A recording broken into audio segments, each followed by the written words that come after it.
Sometimes, the things we fear the most aren't the shadows lurking in the corners of our room. They're the things that exist just beyond the edge of our understanding. The things that creep into our reality and leave us questioning what's real and what isn't.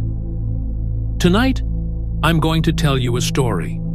A story that might make you think twice the next time you hear a sound in the dark or see a movement out of the corner of your eye. It started innocently enough. A quiet neighborhood nestled between towering oak trees.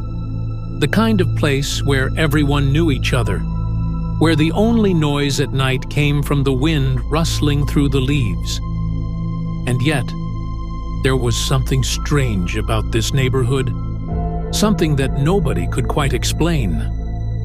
Mary was a new resident, moving into a small house at the end of Elm Street. The house was older, but charming. A little too quiet, perhaps. And as she unpacked her boxes in the dim light of the afternoon, she couldn't shake the feeling that someone was watching her.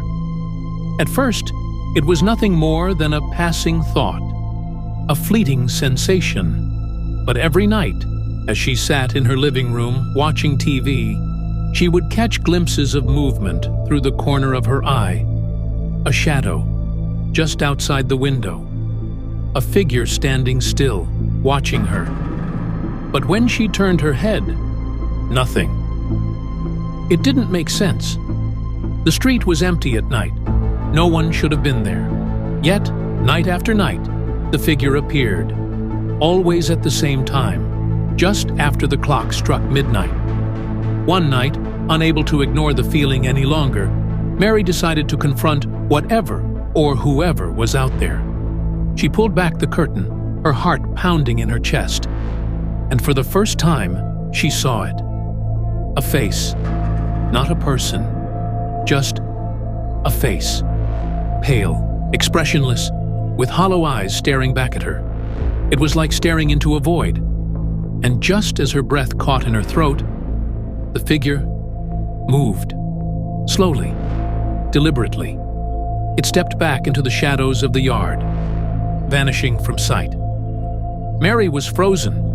She didn't know whether to scream, to run, or to call the police. But something told her it wouldn't matter. She had seen it, and it knew she had seen it. Later that night, she went outside, her fear gnawing at her insides, and checked the area around her window. No footprints, no signs of disturbance. But then, she noticed something odd. The grass beneath the window had been flattened, as if something had been standing there, just moments before. She backed away, her heart racing. But before she could turn to go back inside, she heard something faint, a whisper, barely audible, but unmistakable. Mary bolted back inside and slammed the door behind her. The whispers continued for hours, until they slowly faded into the silence of the night. She never saw the figure again, but she knew it was still out there. You see, some things aren't just out there in the dark.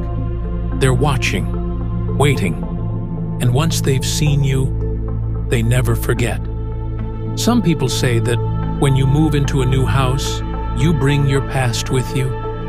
The memories, the shadows, the things you thought you left behind. But what if it's the house that brings its past with it? The things that have been watching, waiting for someone new to take the place of those who came before. Is your window clear? Or are you being watched too? Don't forget to like, subscribe, and turn on notifications if you want to hear more chilling stories. And remember, you never know who or what is watching you.